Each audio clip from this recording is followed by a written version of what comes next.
بسم اللہ الرحمن الرحیم.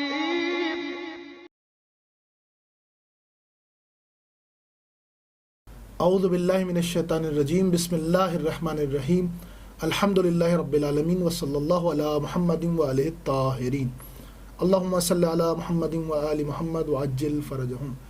ناظرین کرام، السلام علیکم ورحمۃ اللہ وبرکاتہ.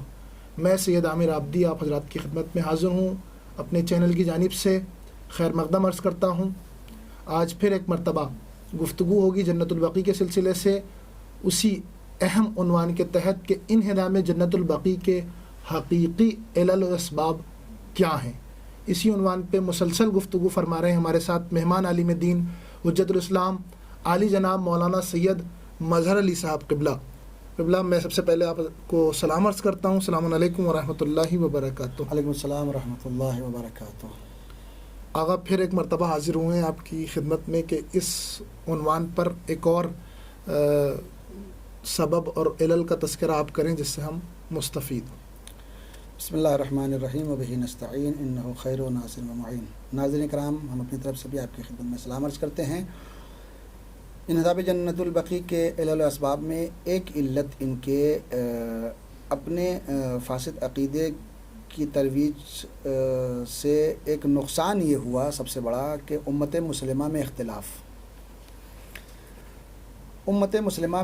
اختلاف ان کا مقصد تھا، اور جس مقصد کے تحت انگلینڈ نے یا استعمار نے اس مذہب کو بنایا تھا.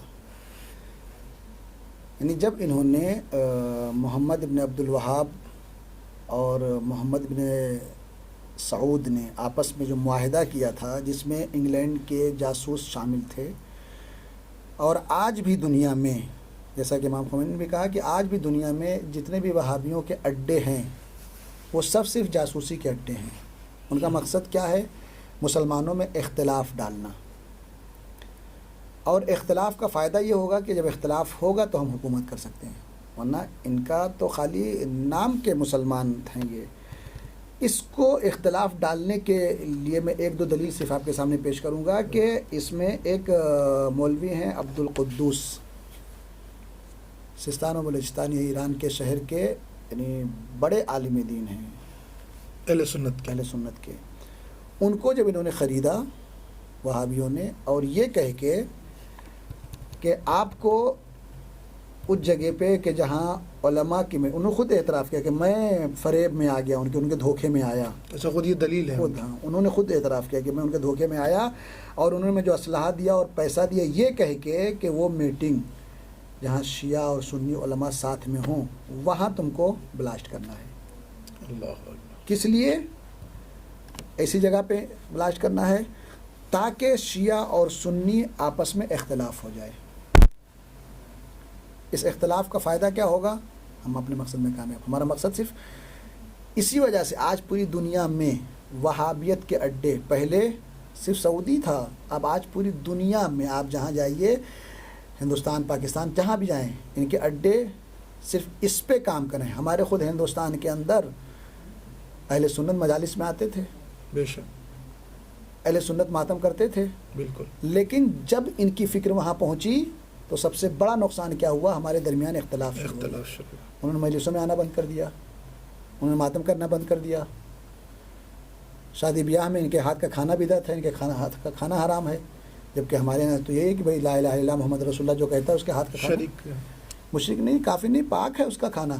وہ حتیٰ کافر کے ہاں کھا سکتے ہیں لیکن شیعہ کے ہاں نہیں کھا سکتے. یہ اختلاف جس مقصد کے تحت یہ کام کر رہے تھے اس فکر کو پوری دنیا میں رائج کرنا شروع کر دیا.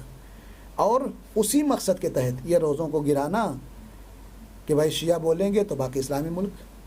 لیکن چونکہ اسی مقصد میں ان کا روزہ رسول کو بھی گرانا تھا، تو یہاں پہ آج الحمدللہ اہل سنت آگاہ ہو گئے ہیں اور ہوشیار ہو گئے ہیں کہ ان کا مقصد کیا ہے. ان کا اصل مقصد رسول و آل رسول سے دشمنی ہے، اور اسی کے ذریعے ہمارے درمیان اختلاف کرنا چاہتے ہیں. ورنہ سب کے سب اہل بیت کو مانتے ہیں اور سب اہل بیت کا اعتراف کرتے ہیں.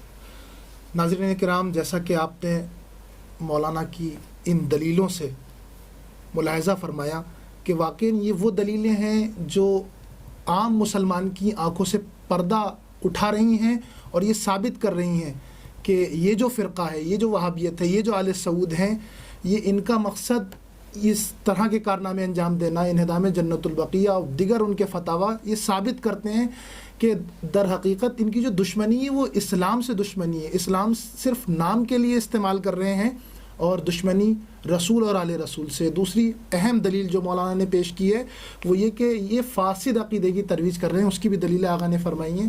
اور تیسری اہم اور جو ہمیں دیکھنے کو ہمارے مشاہدے میں آتی ہے وہ یہ کہ مسلمانوں کے درمیان اصل اختلاف کی وجہ ان کا یہ مذہب، ان کا یہ فرقہ اور ان کی یہ آئیڈیالوجی اور یہ سوچ ہے.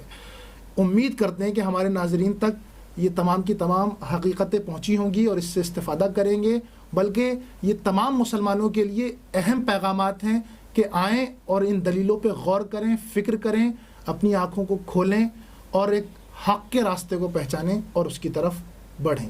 والسلام علیکم ورحمۃ اللہ وبرکاتہ.